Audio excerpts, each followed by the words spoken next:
گی ہمارے ساتھ کیونکہ تم بہت بیمار ہو اور بیماری میں سفر کرنے کی اجازت نہیں ہے، اس سفر کی برداشت تکلیفوں کو آپ برداشت نہیں کر سکتی ہو، لہٰذا آپ ہمارے ساتھ نہیں جا رہی ہیں۔ ام المؤمنین حضرت ام سلمہ رضی اللہ تعالیٰ عنہا کو آپ نے فرمایا اے میری نانی جان، آپ کے حوالے میں اپنی بیٹی کو کرتا ہوں۔ جس وقت سیدہ سغرا نے سنا کہ مجھے نہیں لے جایا جا رہا ہے، خدا کی قسم تڑپ اٹھی، اپنے بابا جان کے قدموں پہ گر اٹھی، عرض کرتی ہے بابا جان آپ ہمیں چھوڑ کر مت جائیں، میں آپ کے بنا یہاں پر کیسے رہوں گی، بھیا علی اکبر کے بنا میں کیسے رہوں گی، علی اصغر کے بنا میں کیسے رہوں گی، میں رہوں گی تو بھیا علی اصغر کے جھولے کو جھولا جھلایا کروں گی، میں آپ کے ساتھ رہوں گی تو امی جان کے کاموں میں ہاتھ بٹایا کروں گی۔ اے میرے بابا جان جب آپ سفر میں رہیں گے تو آپ پر غرد و غبار آ جائے گے، آپ کی بیٹی آپ کے جسم اطہار سے غرد و غبار کو ہٹایا کرے گی۔ اے میرے بابا جان مجھے چھوڑ کر نہ جائیں، آپ پر ایسی نقاہت اور کمزوری کاری تھی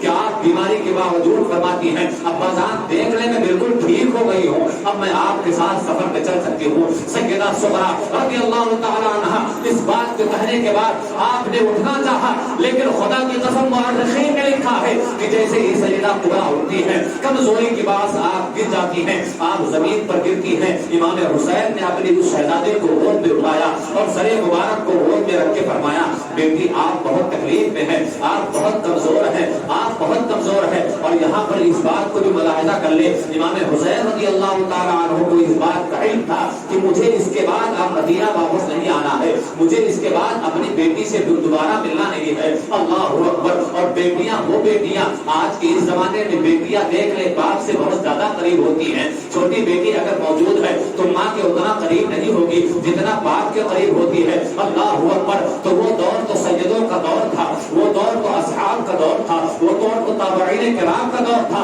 وہ دور محبت کا دور تھا۔ اس دور میں کتنی محبتیں ہوا کرتی ہوں گی، خدا کی قسم باپ بھی اپنی بیٹی سے بہت محبت کرتا ہے۔ آج اگر ہماری بیٹی کے بدن پر ہلکے سے خراش نہ جائے تو ہم چیخ اٹھتے ہیں، آج اگر ہم اپنے گھر والوں کو چھوڑ کر جاتے ہیں تو بیٹیوں کو پکڑ پکڑ کر روتے ہیں کہ میری بیٹی مجھ سے جدا ہو رہی ہے۔ خدا کی قسم ہمیں اس بات کا علم تو ہوتا ہے کہ ہمیں واپس آنا ہے۔ امام حسین وہاں اس بات کو جانتے تھے، لوگوں پر بتایا نہیں گیا تھا کہ ہم واپس نہیں آئیں گے، لیکن امام حسین اس بات کو جانتے تھے کہ میں اپنے اس شہزادے سے اب دوبارہ نہ مل سکوں گا، مدینہ دوبارہ نہ آ سکوں گا۔ خدا کی قسم اس وقت امام حسین کی کلفت کا عالم کیا ہوگا، امام حسین کی غربت کا عالم کیا ہوا ہوگا۔ آپ نے اپنی بیٹی کو بہت دلاسا دیا۔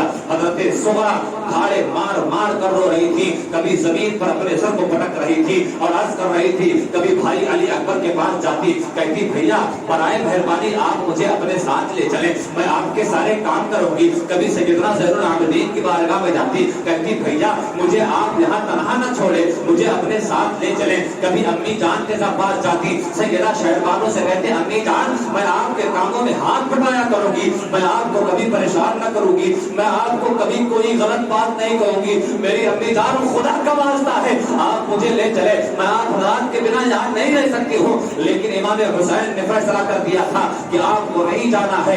بالآخر سیدہ سغرا کو ام المؤمنین حضرت ام سلمہ کو کے حوالے کر یہ ننھا سا قافلہ جو تقریباً 14 یا 18 یا 20 افراد پر مشتمل تھا، رات کی اس تاریکی میں آخری پہر میں آپ حضرات وہاں سے نکلتے ہیں اور مدینہ سے نکلنے کی تاریخ بھی دیکھیں 2 یا 4 شعبان المعظم تھی۔ اللہ اکبر۔ آپ نے سنا ہے کہ امام حسین کی ولادت کی بھی تاریخ 4 شعبان المعظم ہے اور آپ کے مدینے سے نکلنے کی تاریخ بھی آپ 2 یا 4 شعبان المعظم ہے۔ خدا کی قسم جب امام حسین کا قافلہ اپنے گھر سے باہر نکلتا ہے تو مدینے میں تاریکی چھائی ہوئی تھی، لیکن سیدہ کا راز دلارا آمینہ کے لال کا بیٹا، سید کائنات کا بیٹا، سید کائنات کا دلارا جس وقت مدینے کے اندھیرے راتوں میں جس وقت اپنے دور دولت سے نکلتا ہے تو آپ کے چہرے انور سے اتنی قدر روشنی پھوٹتی ہے کہ آس پاس کا پورا محلہ روشن ہو جاتا ہے. اب یہ مختصر سا قافلہ مدینے کو چھوڑ رہا ہے. سارے لوگ پلٹ پلٹ کر مدینے کو دیکھ رہے ہوں گے. کبھی نانا جان کا روزہ دیکھ رہے ہوں گے, کبھی مسجد نبی کے گنبد و مینار دیکھ رہے ہوں گے. اللہ اکبر, وہ مدینہ چھوڑ رہا ہے. کون سا مدینہ جس میں یہ لوگ ہمیشہ رہے ہیں. اللہ اکبر. حضرت علامہ ارشد القادری بھی اس مقام پر عرض کرتے ہیں اور آپ اپنے قلم کو اٹھاتے ہیں اور لکھتے ہیں کہ جس وقت یہ قافلہ مدینے سے نکل رہا تھا اس وقت مسجد نبوی کے مینار بھی سب اٹھا کر افسوس کے نگاہوں کے ساتھ اس قافلے کو دیکھ رہے تھے اور یہ سوچ رہے تھے ہائے وہ سالار قافلہ جا رہا ہے جس کی بنیاد پر مجھے آج بلندی ملی ہے. ہائے وہ کربلا کا راج دلارا جا رہا ہے جس کی بنیاد پر آج ہمیں یہ مقام ملا ہے. اللہ اکبر. آخرکار جیسے قافلہ آگے جاتا رہا اور قافلے کے پیچھے گرد و غبار اٹھتا رہا, گرد و غبار میں یہ قافلہ گم ہو جاتا ہے اور رات کی تاریخی میں یہ قافلہ مدینہ شریف سے نکل کر مکہ شریف کی طرف روانہ ہوا. مکہ شریف کے سفر میں بہت سارے لوگ آپ سے یعنی امام حسین سے بہت لوگ ملے. ایک صاحب میرے فرمایا امام آپ کہاں جا رہے ہیں؟ آپ نے فرمایا میں مکہ جا رہا ہوں. تو آنے والے شخص نے کہا مکہ ہی جائیے گا. دیکھیے کوئی بات نہیں ہوئی تھی مگر آنے والا کہتا حضور کوفہ مت جائیے گا, اس لیے الکوفی لا یوفی, کوفہ والے کبھی وفا نہ کریں گے, آپ مکہ ہی جائیے گا. آپ نے فرمایا میں ابھی مکہ المکرمہ ہی جا رہا ہوں. لہٰذا وہ آنے والا عرض کرتا بڑی اچھی بات ہے کہ آپ مکہ المکرمہ جا رہے ہیں. اور جس وقت مکہ المکرمہ کے گرد و نواح میں سیدوں کا یا قافلہ پہنچا اور مکہ المکرمہ کے باشندوں کو چونکہ وہاں بھی صحابہ کرام کی جماعت تھی, اس وقت جب پتا چلا کہ سیدہ فاطمہ کا لال دلارا میرے آقا کے پیارے نواسے اہل بیت اطہار کے چشم و چراغ تشریف لا رہے ہیں, پورے مکہ المکرمہ سے لوگ نکل کر میدانوں میں آ گئے اور شاندار استقبال کیا گیا تھا. جس طرح جب میرے آقائے کریم ہجرت کر مکہ سے مدینہ آئے تھے اور مدینے والوں نے شاندار استقبال کیا تھا, اسی طرح استقبال امام حسین اور آپ کے قافلے والوں کا کیا گیا. اللہ اکبر. بڑے ہی شاندار استقبال کے ساتھ آپ مکہ المکرمہ میں پہنچتے ہیں اور جس وقت مکہ المکرمہ میں چونکہ اس وقت پیدل کا سفر تھا, کئی دن لگ جاتے تھے, اسی دوران پورے مدینے میں اس بات کا چرچا ہو گیا کہ امام حسین مدینہ سے نکل کر یزید کی بیعت نہ کر کے مکہ المکرمہ میں چلے گئے ہیں. لہٰذا کوفیوں کو بھی پتا چلا کہ امام حسین مدینہ چھوڑ کر مکہ المکرمہ میں آ گئے ہیں. آپ مکہ المکرمہ میں رہتے ہیں اور جیسے ہی پہنچتے ہیں اس کے دوسرے دن ہی کوفیوں کے خطوط آنے چالو ہو جاتے ہیں. روایات میں آیا ہے کہ 4 دن میں صرف 150 خطوط آئے. کس کے؟ کوفیوں, امام حسین کی بارگاہ میں. اور ایک راوی کہتے ہیں کہ تقریباً 12,000 خط آ گئے تھے صرف 4 دن میں. سب میں یہی اصرار تھا کہ آپ یہاں پر آ جائیں کوفہ میں, ہم یزید کی بیعت کو نہیں مانتے ہیں, ہم آپ کے دست اقدس کو بیعت کریں گے. لیکن صحابہ کرام کی جماعت جو تھی وہ آپ کو ہمیشہ روکتی رہی کہ حضور کوفہ مت جائیے, کوفہ سے وفا کی امید نہیں کی جا سکتی ہے. آپ نے دیکھا تھا کہ کوفہ والوں نے آپ کے والد گرامی کے ساتھ کیا کیا حسن سلوک کیا تھا. لہذا لیکن جب خط کا سلسلہ بڑھا اور 4 دن میں اگر 150 والی کی روایت مان لی جائے تو 4 دن میں صرف 150 خطوط, اور ان میں آخری خطوط تو ایسے تھے جن میں بہت اصرار کیا گیا تھا. کوفہ والوں نے لکھا تھا اے اللہ کے حبیب کے نواسے, ہم یزید کی بیعت کو تسلیم نہیں کرتے ہیں, لہذا آپ کو کوفہ میں آنا ہوگا. اگر آپ کوفہ میں نہ آئے تو ہم مجبوراً یزید کی ہاتھ پر بیعت کر لیں گے اور میدان قیامت میں آپ کے نانا جان سے کہہ دیں گے کہ حضور ہم کیا کریں, ہم نے تو آپ کے شہزادوں کو بلایا تھا مگر آپ کے شہزادوں کو اپنی جان کی پڑی تھی, لہٰذا ہم نے مجبوراً یزید کی بیعت کر لی تھی. جب اس طرح کا اصرار بڑھا تو امام حسین نے فیصلہ سنا دیا کہ مجھے اب کوفہ جانا. امام حسین نے فیصلہ سنایا کہ مجھے اب کوفہ جانا, مگر حضرت عبداللہ ابن زبیر اور حضرت عبداللہ ابن عمر اور دیگر صحابہ کرام نے آپ کو روکا کہ حضور آپ کیا کہہ رہے ہیں, آپ کوفہ ہرگز نہ جائیں. تمام صحابہ کرام نے روکا تھا, لیکن آپ نے فرمایا ایسی حجتیں آ چکی ہیں میرے پاس, اب اگر اس کے باوجود نہ گیا تو کل میرے نانا جان نے اگر مجھ سے سوال کیا اے میرے بیٹے جس کی بقا کے خاطر ہم نے تم کو پالا تھا اور جس کی روحانیت کے اثر کے عوض تمہارے اندر ہمارا خون جاری تھا, تم نے اس کا صلہ کیا کیا کہ میرے امت کے کچھ لوگ تمہارے ہاتھ پر بیعت کرنا چاہتے تھے ایک فاسق و فاجر کی بیعت سے بچنے کے لیے، اور تم نے وہاں جانے سے انکار کر دیا، لہذا اب کوئی حجت نہیں ہے، میں کوفہ جانے کو تیار ہوں۔ لیکن صحابہ کرام میں وہاں پر کچھ لوگ بہت دور اندیش تھے، ان میں حضرت عبداللہ ابن عمر اور حضرت عبداللہ ابن زبیر بھی تھے۔ آپ لوگوں نے ایک رائے دیا کہ حضور ایسا ہے کہ آپ پہلے کوفہ نہ جائیں، پہلے آپ کسی اپنے معتمد کو اپنا نائب بنا کر کوفہ بھیج دیں، اور جو ایسا ہو جو ترنت فیصلہ لینے والا ہو اور جس کے اندر آپ کی طرح شان ہو، آپ کے گھر کا ہو اور آپ کا معتمد ہو۔ لہذا یہ رائے امام حسین کو کافی پسند آئی، لہذا آپ نے اپنے چچا زاد بھائی حضرت امام مسلم بن عقیل جو مولا کائنات شیر خدا کے بھائی حضرت عقیل کے صاحبزادے حضرت مسلم ہیں، وہ بھی بڑے خوبصورت تھے، لہذا آپ نے اپنے بھائی مسلم بن عقیل کو طلب کیا اور فرمایا میرے بھائی آپ کو میں اپنا نائب بنا کر کوفہ کی طرف بھیجنا چاہتا ہوں۔ امام مسلم بن عقیل نے فرمایا اے میرے بھائی آپ کا اگر حکم ہو تو میں کوفہ کیا 7 سمندر کے اس پار بھی ننگے قدم دوڑتا ہوا چلا جاؤں گا، لیکن آپ نے یہ شرط رکھی کہ میں پہلے یہاں سے مدینہ جاؤں گا اور مدینہ سے ہوتا ہوا کوفہ جاؤں گا۔ چنانچہ امام حسین اس بات پر راضی ہو گئے، اور چند روایات میں اس بات کا بھی تذکرہ آتا ہے کہ جب سیدنا امام مسلم بن عقیل مدینہ سے مکہ المکرمہ سے نکلنے لگتے ہیں تو آپ کے ساتھ آپ کے 2 شہزادے بھی ہوتے ہیں، ایک کا نام حضرت محمد تھا اور ایک کا نام حضرت ابراہیم تھا۔ دونوں شہزادوں کے ساتھ آپ پہلے مدینہ جاتے ہیں اور پھر اس کے بعد کوفہ پہنچتے ہیں۔ اب یہاں پر ایک سوال یہ اٹھتا ہے، اور لوگ سوال اٹھانے والے اٹھاتے بھی ہیں کہ امام حسین اس دور کی سب سے بزرگ شخصیت تھی، اگر امام حسین صحابہ کرام اس دور میں تھے، اگر صحابہ کرام کو اشارہ کر دیتے کہ آپ لوگ میرے ساتھ چلیں تو صحابہ کرام اپنے جان و مال کو آپ کے قدموں پر قربان کر دیتے، آپ تنہا ہی اپنے گھر والوں کے ساتھ کربلا کیوں گئے؟ حالانکہ مدینے میں بھی اگر آپ فرما دیتے تو پورا مدینہ آپ کے قدموں پر جان قربان کر دیتا، مگر مدینے سے بڑے خاموشی کے ساتھ نکلے، اور مکہ سے بھی جب نکلے تو آپ نے بھی وہاں پر کسی کو کچھ نہیں کہا۔ تو سوال کرنے والا سوال کر سکتا ہے کہ ایسا کیوں کیا؟ تو اس کی وجہ یہ ہے کہ کربلا میں جنگ ہونا ہے اس کی خبر کسی کو نہ، کربلا میں جنگ ہونا، وہاں لڑائی ہوگی، کسی کو اس بات کا پتہ ہی نہیں تھا، حتیٰ کہ کربلا جس دن کربلا کا معرکہ شروع ہوا اس دن بھی کسی کو اس بات کی خبر نہ تھی کہ جنگ ہوگی، لہذا اور کچھ ایسے معاملات بنے کہ جنگ ہوئی۔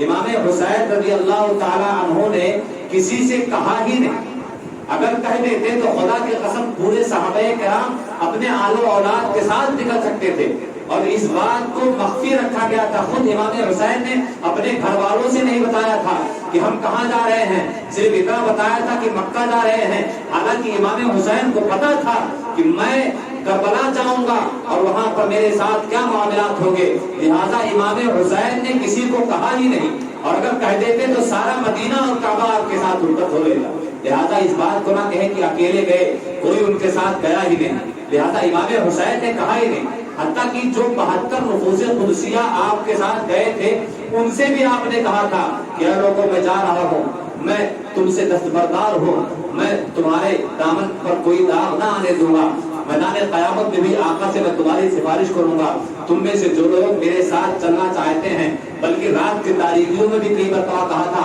میدان کربلا کے سفر میں کئی مرتبہ فرمایا تھا اے لوگوں رات کا اندھیرا ہے، آپ لوگوں سے گزارش ہے کہ آپ لوگ واپس چلے جائیں، یہ سفر کی صعوبتیں میں برداشت کر لوں۔ امام حسین نے کبھی کہا ہی نہیں، تو لہذا بات کر رہی کہ حضرت امام مسلم بن عقیل کی، آپ بڑی ہی شان و کر و فر کے ساتھ کوفہ میں پہنچتے ہیں، اور جس وقت کوفہ میں پہنچتے ہیں اس وقت کوفہ کے گورنر ایک صحابی رسول حضرت نعمان بن بشیر تھے، اور چونکہ وہاں پر بھی محب اہل بیت تھے، لیکن اکثریت ان میں سے ایسے تھی کہ جو کبھی ایک بات پر اٹل نہیں رہ سکتے۔ صحابہ کرام نے امام حسین سے بھی کہا تھا کہ کوفہ والے ایسے ہیں کہ آج ان کے ساتھ ہے تو کل ان کے ساتھ، لہذا مت جائیں، لیکن امام مسلم بن عقیل کو آپ نے اپنا خلیفہ بنا کر بھیجا، اور جب امام مسلم بن عقیل کوفہ میں پہنچتے ہیں تو جو اس قدر آپ کے ہاتھوں ہاتھوں پر لوگوں نے امام حسین کے نام پر بیعت کیا کہ چند ہی دنوں میں پہلے ہی دن تقریباً 18,000 لوگوں نے حضرت امام مسلم بن عقیل کے ہاتھوں پر بیعت کیا. اتنی بھیڑ جمع ہو گئی. حضرت نعمان بن بشیر جو اس وقت کوفہ کے گورنر تھے اور اہل بیت کے محب تھے، لہذا آپ نے ان سے کچھ نہ کہا، لیکن کسی دوسرے کے ذریعے خبر پہنچوا دی کہ یہاں پر چونکہ کچھ لوگ یزید کے ماننے والے بھی ہیں اور یزید بہت ظالم و جابر ہے، اگر اسے اس بات کا پتہ چلے گا کہ امام حسین کے نام پر لوگ یہاں پر امام مسلم بن عقیل کے ہاتھوں پر بیعت کر رہے ہیں تو وہ بہت سخت ہوگا، بہت غصہ ہوگا. لہذا ہوا بھی ایسا. جیسے کہ حضرت امام مسلم بن عقیل پہنچے، آپ نے لوگوں کی بھیڑ کو دیکھا اور آپ نے لوگوں کی محبت کو دیکھا کہ لوگ دیوانہ وار آپ کے ہاتھوں پر امام حسین کے نام پر بیعت کر رہے ہیں، تو آپ نے سوچا کہ یہاں معاملات بہت اچھے ہیں. فوراً ہی آپ نے خط میں حضرت امام حسین کے پاس لکھوا بھیجا کہ حضور یہاں کے معاملات بہت اچھے ہیں، لوگ آپ کی آمد کے سخت منتظر ہے، لہذا جتنی جلدی ہو سکے آپ کوفہ تشریف لے آئیں. ادھر امام مسلم نے خط بھیجا اور ادھر کچھ یزیدیوں نے بھی خط بھیج دیا یزید کے پاس کہ یزید یہاں پر امام مسلم آ گئے ہیں اور امام حسین کا خلیفہ بن کر آئے ہیں، پورے کوفہ والے ان کے دست اقبرت پر بیعت کر رہے ہیں اور یہاں کے گورنر نعمان بن بشیر بھی خاموش ہیں، وہ بھی کچھ نہیں کر رہے ہیں، لہذا جلد ہی کوئی قدم اٹھائے ورنہ کوفہ آپ کے ہاتھ سے نکل جائے گا. جس وقت یزید کے دربار میں یہ خط پہنچا تو اس وقت ایک عیسائی یا یہودی یزید کے دربار میں بیٹھا تھا. عیسائی یا یہودی دو روایت ہیں، بہرحال وہ مسلم نہیں تھا، غیر مسلم تھا. اس نے کہا کہ یزید اب تم کیا کرو گے؟ نعمان بن بشیر تو بہت نرم دل آدمی ہے، وہ کچھ نہیں کر پائیں گے، لہذا ضرورت ہے ایسے کسی انسان کی جو بہت سخت دل ہو اور سخت فیصلے لینے والا ہو، لہذا میں ایک نام کی تجویز کرتا ہوں، تم اس کو بھیج دو، وہ جا کر سارا معاملہ سدھار لے گا اور آپ کی حکومت پر کوئی آنچ نہ آئے گا. اس یہودی نے نام بتایا عبید اللہ ابن زیاد ابن ابی کا. کس کا نام بتایا؟ عبید اللہ ابن زیاد ابن ابی کا. مورخین نے عبید اللہ اس کا نام ہے، مورخین نے اس کا نام یہاں تک بیان کیا عبید اللہ ابن زیاد ابن ابی. عبید اللہ اس کے باپ زیاد، اور زیاد کا باپ کون ہے پتہ ہی نہیں تھا.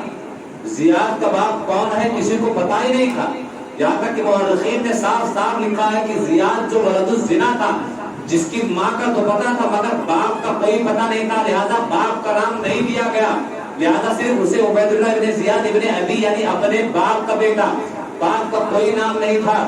خدا کی قسم اس سے ہمیں بات پتہ چل گئی، جو اہل بیت کا دشمن ہوتا ہے، جو اہل بیت کا غدار ہوتا ہے، جو اہل بیت کی شان میں گستاخیاں کرتا ہے، اس کی نسل میں کوئی نہ کوئی خرابی ضرور ہوتی ہے، کیونکہ جس کے نسل کے اندر خرابی ہوگی وہی اہل بیت کی شان میں گستاخیاں کرتا ہے.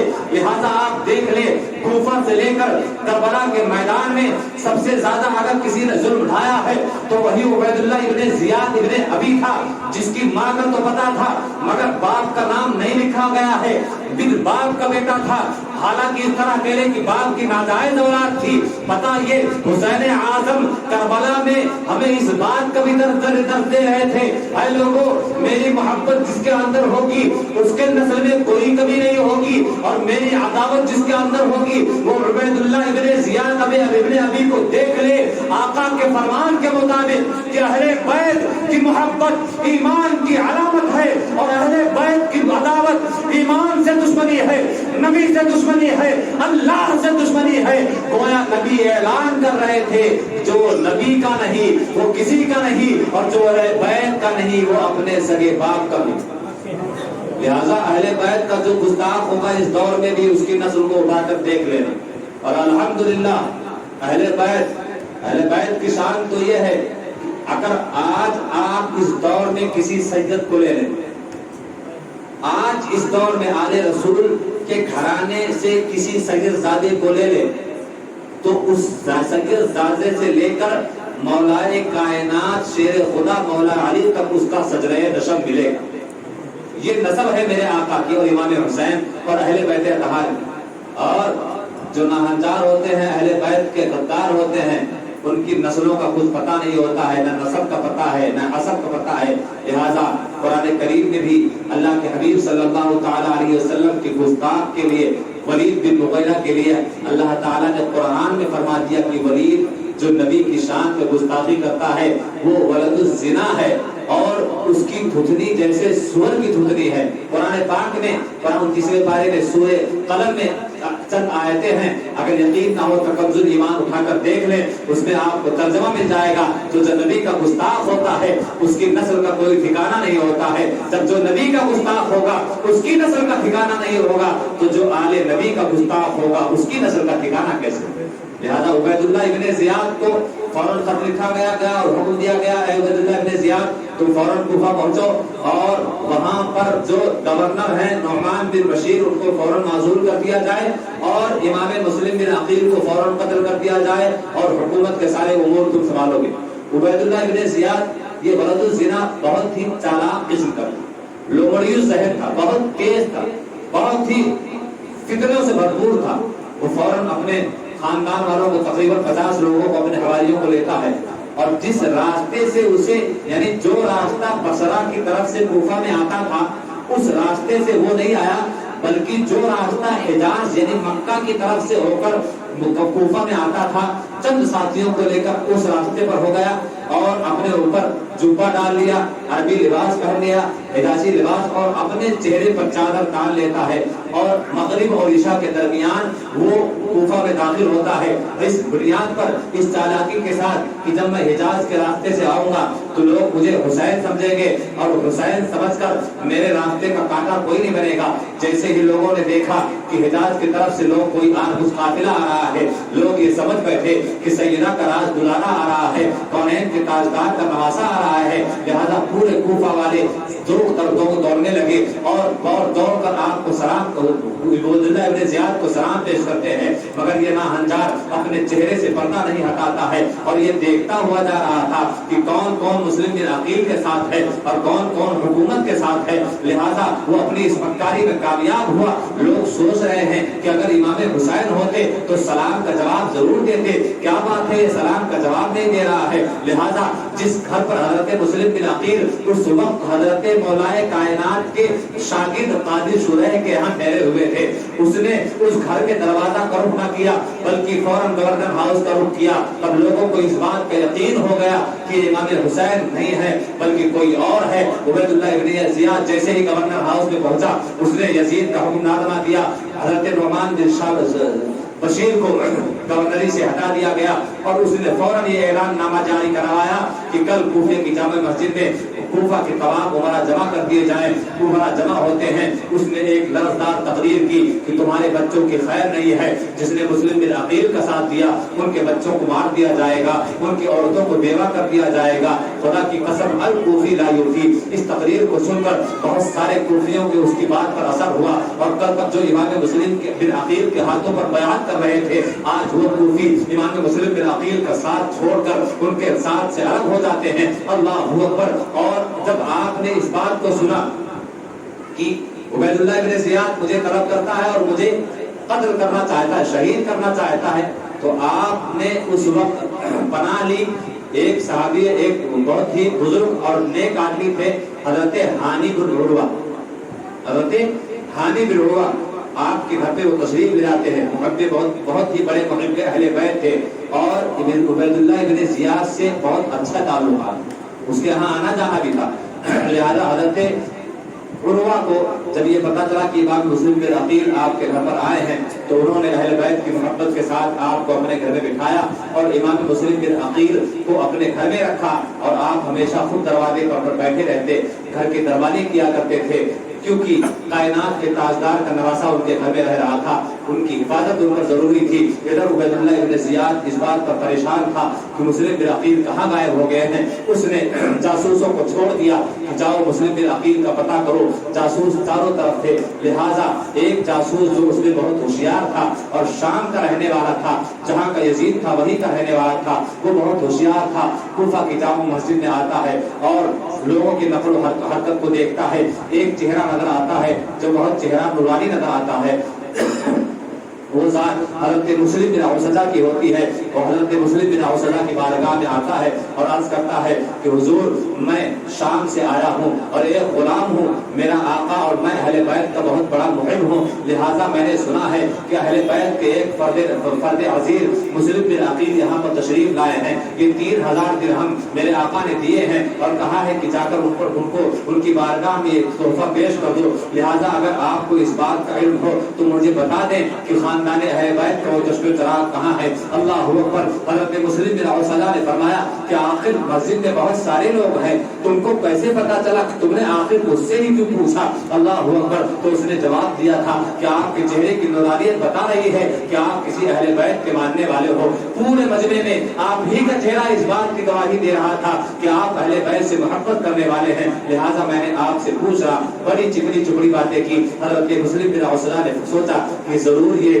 شامی غلام ہے اور اہل بیت کا محب ہے، لہٰذا آپ اسے لے کر حضرت ہانی بن عروہ کے گھر میں، اور وہاں پر اس کو گیا، سلام پیش کیا، بڑی ہی ادب کے ساتھ پیش آیا، تحفہ پیش کیا گیا، تحفہ قبول ہو گیا۔ کئی دن تک لگاتا آتا رہا اور نقل و حرکت کی برابر خبر عبید اللہ ابن زیاد کو دیتا رہا۔ چند دن کے بعد جب یہ پتا چلا کہ ہانی بن عروہ میرے دربار میں تشریف نہیں لا رہے ہیں اور اس بات کا بھی خلاصہ ہو گیا کہ عروہ نے مسلم بن عقیل کو اپنے گھر میں چھپا رکھا ہے، تو حضرت امام مسلم بن عقیل کو اپنے گھر میں چھپا رکھا ہے، تو عبید اللہ ابن زیاد نے فوراً عروہ کو بلا بھیجا۔ جب عروہ کا بلایا آیا تو آپ نے سوچا آخر بات کیا ہے کہ مجھے بلایا جا رہا ہے۔ عبید اللہ ابن زیاد کی بارگاہ میں جب حضرت عروہ آتے ہیں تو آپ نے سلام کیا تو اس نے سلام کا جواب تک نہ دیا۔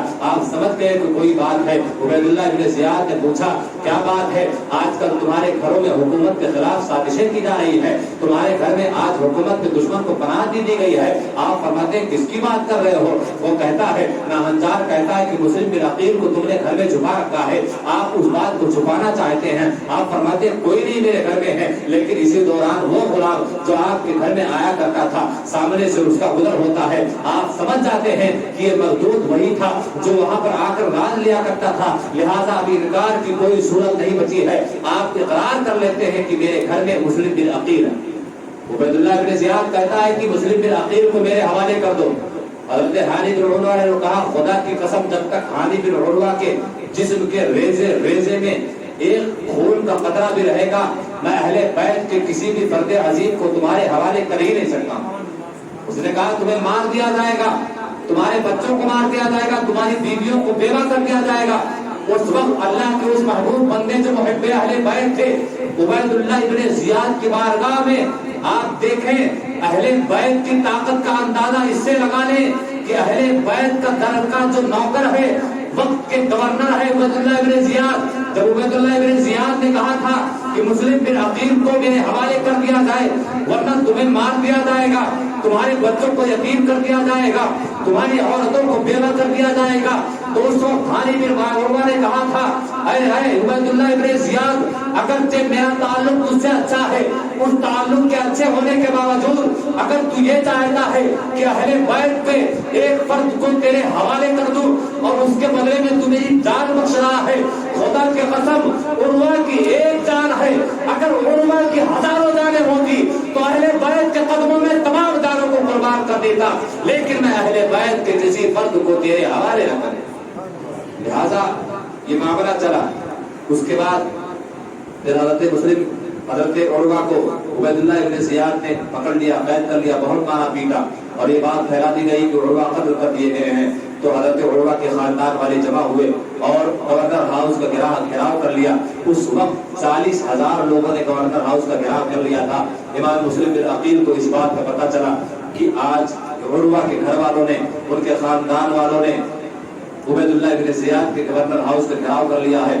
آپ آتے ہیں اور لوگوں سے پوچھتے ہیں کیا بات ہے، لوگ آپ سے کہتے ہیں کہ آپ ہی فیصلہ کریں۔ اس وقت اگر امام مسلم بن عقیل چاہ لیتے تو اندر بہت تھوڑے ہی لوگ موجود تھے، اینٹ سے اینٹ بجا دیتے، لیکن آپ نے فرمایا کہ جنگ کا آغاز میں نہیں کروں گا، لہٰذا عبید اللہ بن زیاد کو جب اس بات کا پتہ چلتا ہے کہ باہر عروہ کے خاندان والے اور بلکہ اس کے ساتھ ساتھ پورے کوفہ والے آ گئے ہیں، وہ فوراً فصیل پر چل کر اعلان کرتا ہے اور کہتا ہے کہ اے لوگوں، میں نے عروہ کو قتل نہیں کیا ہے بلکہ حضرت عروہ کو لوگوں کے سامنے دکھا دیا جاتا ہے۔ اس وقت حضرت عروہ زخموں سے چور تھے، لہٰذا جب کوفہ والوں نے دیکھا کہ حضرت عروہ کو مارا نہیں گیا ہے تو جو کوفی وہاں پر آئے تھے امام مسلم بن عقیل کے ساتھ کھڑے تھے، ساری کوفی چھٹنے لگے، سارے کوفی چھٹنے لگے، یہاں تک کہ 500 کی تعداد بچی ہے، اور ان 500 کی تعداد کے ساتھ آپ نے مغرب کی نماز کوفہ کی جامع مسجد میں پڑھائی۔ جس وقت آپ نے نماز پڑھانا شروع کیا تھا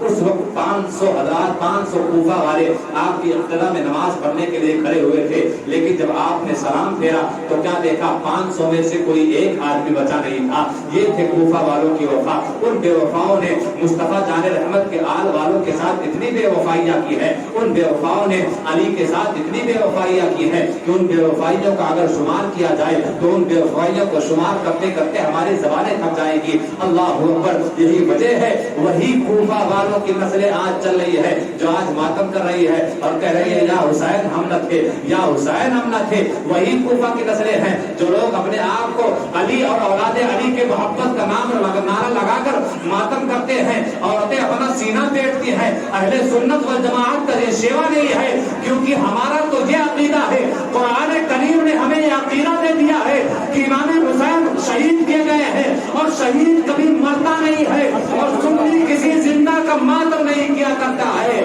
لہذا جو لوگ مردہ سمجھتے ہیں وہ اپنے مردہ کے ماتم کو کرے۔ ہمارا حسین الحمدللہ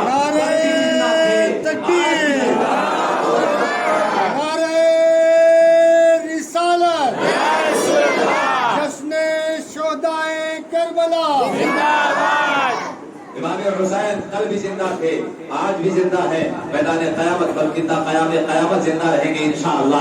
حسین آج لوگوں کی دلوں میں زندہ ہے، حسین آج لوگوں کی زمینوں میں زندہ ہے، کیونکہ حسین اگر نماز کی لاج نہ بچاتے تو آج ہم سجدہ نہ کر پاتے۔ حسین لوگوں کی نگاہوں میں زندہ ہے، حسین لوگوں کے قلب میں زندہ ہے۔ یہی وجہ ہے آج ہر جگہ دیکھو کہیں غلام حسین نظر آ رہا ہے، کہیں غلام، ہر گھر میں کوئی نہ کوئی غلام حسین نظر آئے گا۔ یزید جو اس وقت یہ سمجھ رہا تھا کہ میں جنگ جیت گیا ہوں، لہذا اس کی یہ غلط فہمی تھی، یزید جنگ جیت کر بھی جنگ ہار گیا تھا، کیونکہ امام حسین نے کہا تھا ہاتھ نہیں دوں گا، یزید ہاتھ چاہتا تھا، حسین نے سر دے کر ہاتھ بچا لیا۔ ہاتھ اس لیے ہاتھ بچا لیا، ہاتھ اس لیے نہیں دیا کہ دین کو بچانا تھا، سر اس لیے دے دیا کہ خاندان کی سخاوت کو بچانا تھا۔ امام حسین زندہ باد، تاجدار کربلا پائندہ باد، شہدائے کربلا زندہ باد، وآخر دعوانا الحمدللہ۔